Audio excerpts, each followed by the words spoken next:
بسم الله الرحمن الرحيم بسم الله الرحمن الرحيم بسم الله الرحمن الرحيم. Okay. Okay, action. Assalamu alaikum everybody, this is your brother Sam and a very warm welcome back to the latest video here on the Sam of Somalia channel. Got a Q&A this time. I haven't done a Q&A for quite a long time, but it's coming up to about the 30-month anniversary of this channel, so this is a good time to come to do it. And also we're nearly at 20,000 subscribers as well, so we've got a little goal close in our sights. We still need about another 1,500 to get to 20,000. That had always been a big dream of mine. When I first started doing YouTube, I thought it's never really been about subscribers and likes and stuff for me, but it was just in my head a number, 20,000 subscribers would really mean the world to me. So if we ever did hit that would be really amazing. But in this video, we're doing a little Q&A.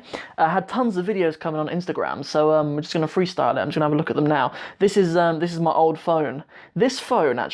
This phone, little Samsung, I'm recording the audio on it at the moment, that's why this wire's coming out of it.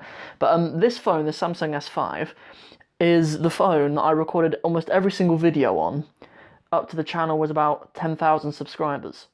This phone, I mean, the only reason why I stopped was because I don't know if you can see, there's a crack in it. I think my son threw it on the floor. But I know, so those of you out there thinking of starting YouTube channels but don't because you don't have equipment, don't worry about that, because I got 10,000 subscribers just recording videos on my phone. So, so it doesn't matter. What really matters is just caring about what you do, yeah? And if you care, you come with raw passion and you just spit your truth. That's the main thing that matters. So let's get into some of these questions, inshallah. Which end should we start at? We'll start at the bottom. Okay, so how did you learn Somali? That's the first question. I learned, first and foremost, at university. That was my first kind of formal place where I studied Somali. I did a whole year of Somali. I studied under a teacher called Abdul Qadir, and I studied through a book written by Martin Orwin. Martin Orwin actually conducted my oral exam as well, actually. So I've met him and I've communicated with him a little bit since I started this channel too, because he's quite a well-known kind of professor of the Somali language, like based in the West anyway. There are scholars and professors of the Somali language in East Africa, but Martin Orwin, I'd say, is probably the most famous in the Western world. And I know him, alhamdulillah. But the first time I started learning phrases in Somali was when I was in Uganda. I went to Uganda to go and do da'wah and do some education stuff out there. Would have been the summer of 2013, I think. And when I was out there, I met tons of Somalis. There are tons of Somalis in Uganda, and I particularly went to places in the east of Uganda, and I met loads of Somalis and started picking up bits of their language and stuff when I was out there. So that was kind of the informal place where I started learning bits of Somali, but formally, actually learning the grammar and actually building up a large amount of vocab and understanding how the nuts and bolts of the language worked.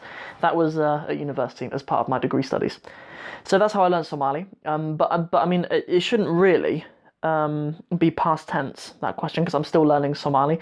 I plan to be learning Somali for the rest of my life, and I don't ever plan to say I've learnt Somali now.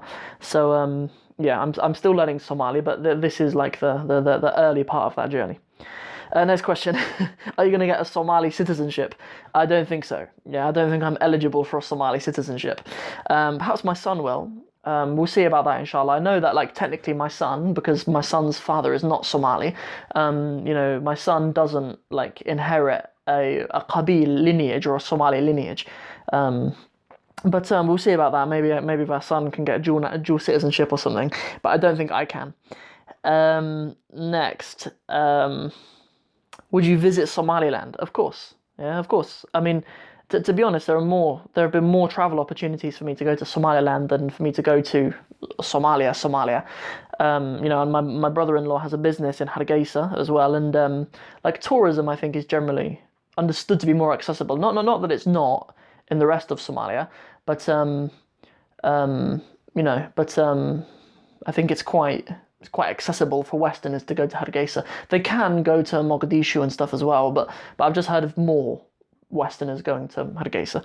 But as I say, it's not that you can't go to Somalia as well. So yes is the answer to that. What advice would you give to a Somali cis? I mean, the same advice I'd give to any human: fear Allah.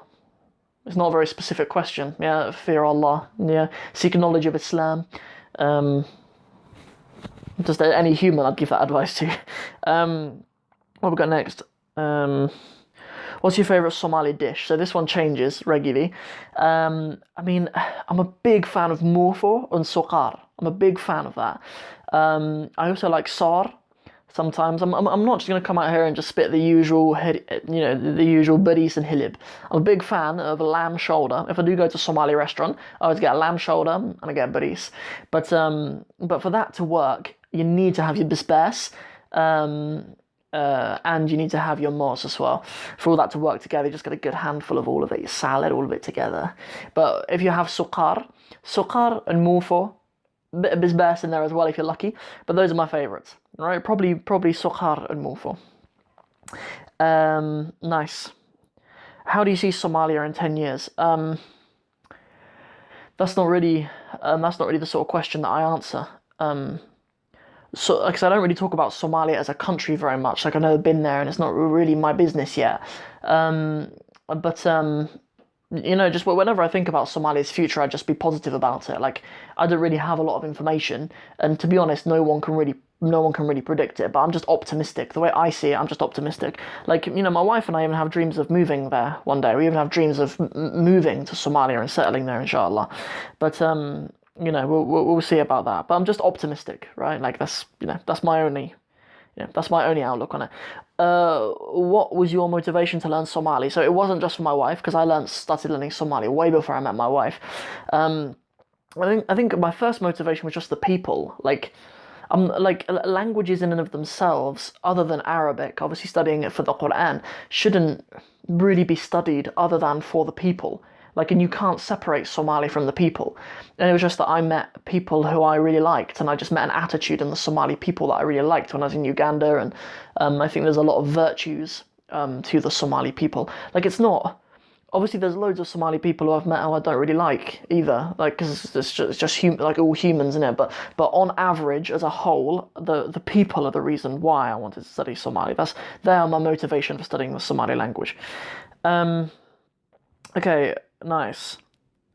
What should you know about marriage before? You should know that. I mean, you should spend a little bit of time internalizing that it's not all going to be happiness, yeah? You should spend a bit of time internalizing that, and in fact, you should take opportunities when you go traveling with your friends or when you're with your siblings to use that as practice for being a husband or being a wife, because you should just build patience for being around people who are a bit different to you, or people who get on your nerves and stuff. You should think of that as training. I traveled with brothers a little bit before, and generally as a person, I'm quite sort of, I don't know, I consider myself a bit of an introvert, really. I'm not really, I don't know, I just like my own company sometimes. I'm a bit introverted, I like my own company, and when I've been travelling with brothers, sometimes it would test my patience so much, but I just thought of it as an opportunity for me to be a more patient husband. Because I've been thinking about marriage for years before actually the opportunity came around. So before you get married, understand that they're just a human like you. Have a look at yourself and realise that you have shortcomings, you're impatient about things, and realize that it's a marathon, not a sprint. Know that it's a long-term game, and know that it doesn't have to be perfect, right? We see a lot of people, especially in my culture, in white British culture, a lot of people abandon their marriages because they're not perfect. Marriages they're not always going to be perfect, right? But love is something that you earn. You earn love in your marriage. It's not that little feeling that you get with this boy at school or something. That's not the most deep and meaningful type of love. It is a kind of love by the way that you're feeling, and I'm not discrediting it. It might be something that you are really feeling, but there's something better for you, inshallah, than that. There's a love that you work for with a spouse. Because really, when I got married, I didn't really know my wife when we got married. We started talking in May in 2015, and we were married in September. So what's that? May, June, July, August, September. 5 months max. 5 months max. It might have been, it was the beginning of May to the beginning of September, actually. So yeah, for 5 months, we got to know each other. And honestly, may Allah preserve all of our marriages, and may Allah increase the love and abundance in all of our marriages. But I love my wife to pieces, and I'm happy with her. So that's what you should know before marriage. You should just be real with yourself, man. Like, you know. What are your tips for increasing one's iman? Establish good habits like the salah. Oh, Muslims, the salah. Keep up the salah. Establish the salah however you can. Like, because obviously human beings, we go up and down in our iman, right? Like at the end of Ramadan, we're like at the tip top of iman. And then like throughout the rest of the year, we come down and we commit sins and we whatever else, right? Shaitan comes to us and makes us want to do things that are sinful. But like, you can always come back to it if you've established the habit of salah. Like if you come to Allah 5 times a day to stand in front of him, Allah's giving you 5 times a day to increase your iman. Like, it's not complicated. Really, it's not complicated. We've been given the tools for it. You just need to seek them. So that's for increasing your iman. I mean, for me, praying Fajr is so helpful for my iman. Like, for me to start the day, and I know I've prayed Fajr, and like I'm just so much more on it. Like the rest of the day is just devoted to Allah Azza wa Jal.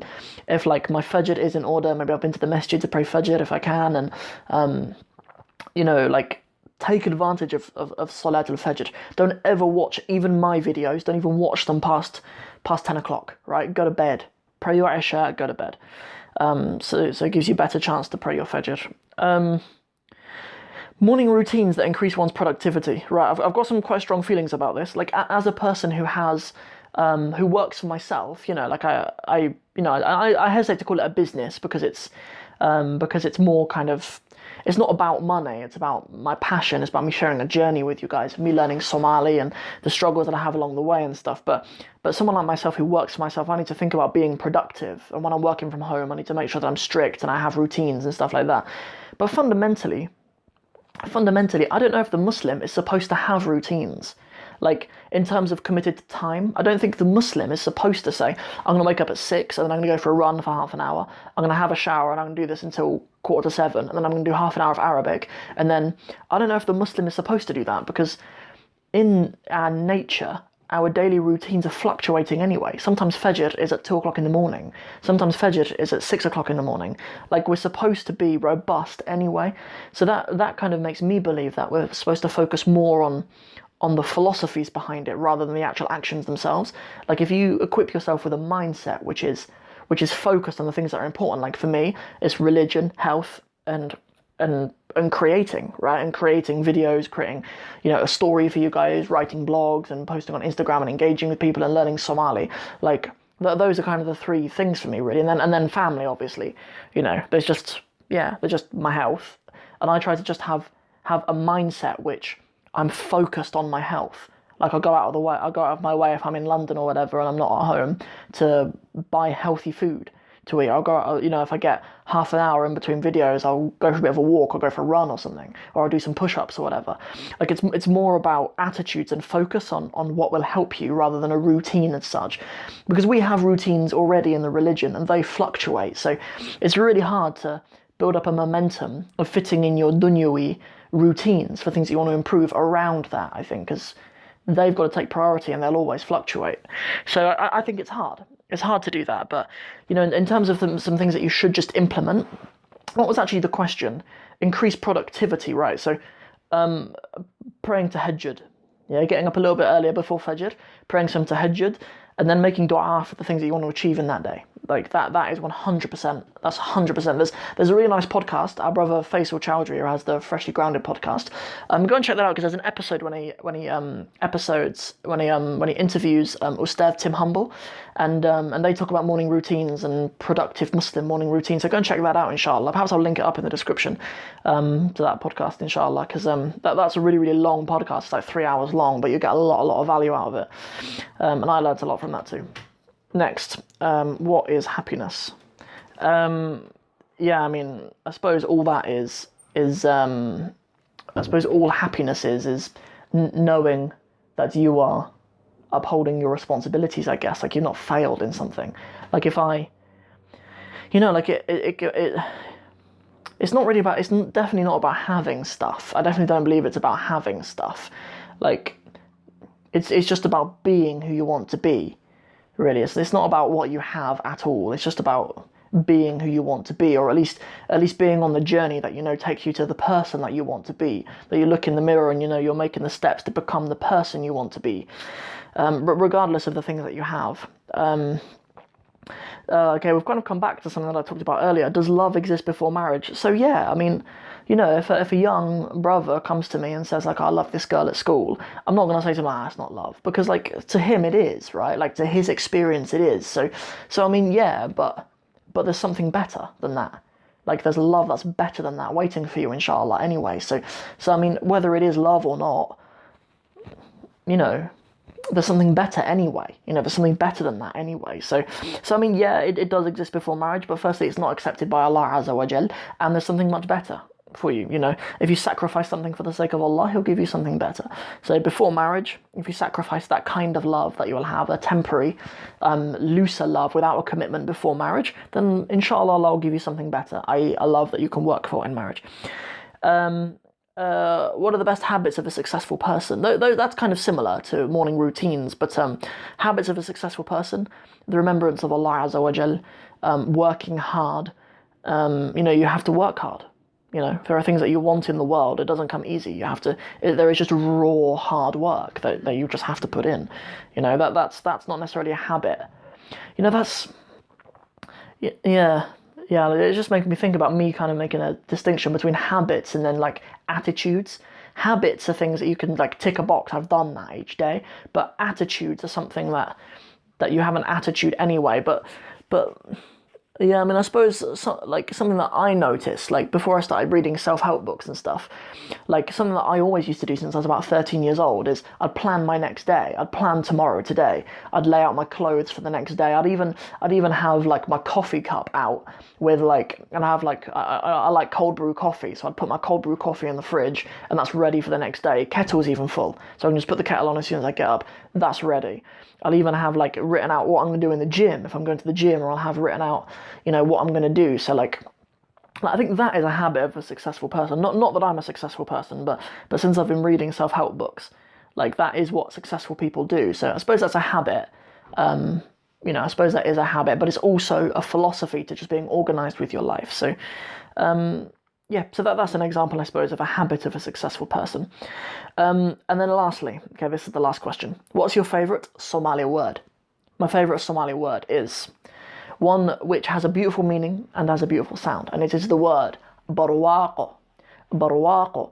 However, I think you guys should look into, inshallah, if it's permissible to say barwaaqo.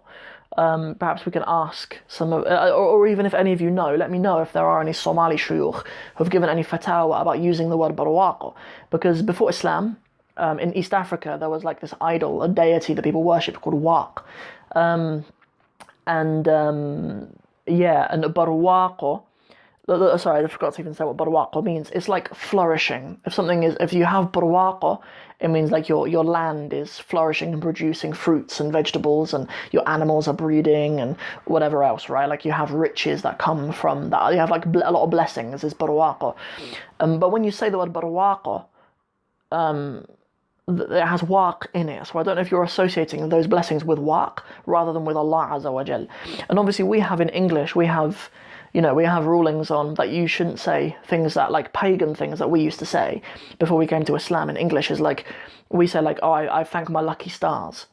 So I mean, like, you're not allowed to say that. It's not permissible to say that. It's not permissible for you to associate your good things that happen to you with the stars or them being lucky, right? So I don't know if in Somali there's been attention to the word barwaaqo, because I hear Muslims say, you know, if I say to a Muslim, Assalamu alaikum wa alaikum salam, ma fi'an tahay, wa barwaaqai sanahay. I'm wan barwaaqai sanahay. I'm flourishing. You know, you can say that. Wan barwaaqai sanahay. Wan barwaaqai sanahay.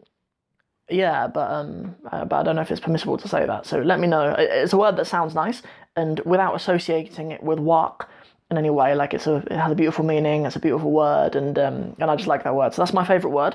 But I'm ready to have that word taken away from me in a heartbeat if it's not permissible to say. So bear that in mind. And that is all the questions, I think. That's all of them that came in on Instagram. So if you have any more questions, stick them in the comments, inshallah. Maybe we'll do these more often if there's something interesting. I mean, my channel isn't really like a Q&A, vloggy type channel. I mean, it's an education Somali language channel. It's about me learning Somali and sharing it with you. So we're not going to do loads of Q&A videos, but we will do some. Like, I'll plan to do maybe another one with my mum. Maybe I'll bring my dad in the video as well, which would be quite cool, because I know you guys like the video with my mum. And we'll do some more Q&As and stuff like that too. But I mean, I'm going to use them sparingly, inshallah. Like, really what I want to focus on is Somali language stuff, because this week as well, since I've been putting out other types of videos, like I've done some Arabic videos, and I've done some other general languages videos, and I've done some videos talking about family and stuff too. You guys don't like those as much. Yeah, I always kind of knew that you come here for your Somali language stuff, like, and that's why I created this channel, and that's what this channel's for. But I've been experimenting in July, and I'm going to experiment some more in August with other stuff in case you like it. But I have an inkling that we'll just go back to the good old days at the end of it, where we just do Somali language stuff, and you know, and then it gave me a chance to really start taking Somali seriously, and you'll get some videos with me just doing the whole video in Somali. You'll get videos with me, like I've already been invited onto some Somali language TV channels to go and do interviews and stuff, and I'm just waiting until I'm sort of good enough. So we've got a lot of that sort of stuff coming up, inshallah. So I hope you're looking forward to that. I certainly am. And that's everything for this video. I really look forward to hearing from you guys, and yeah, I hope you enjoy the next video. Just before I go, this will be the last thing, inshallah. Tonight, Arabic language program is launching tonight. I told you guys that I'd put out an Arabic language program, and it is going out. It is launching tonight at midnight. I'm going to do a video tomorrow on what the program is, what you expect to find in it and stuff, because I've changed it a little bit from what I originally was planning to put out. But an Arabic language program by yours truly is coming out tonight at midnight, and so be sure to check it out, inshallah. There'll be loads of info about it on this channel tomorrow. My Arabic language video tomorrow will be talking about that program, and I'll put out some content on Instagram and Facebook as well, just to give you some more information about the program and how you can get involved. And so I hope to see all of you on the inside on that program. But for now, assalamu alaikum wa rahmatullahi wa barakatuhu.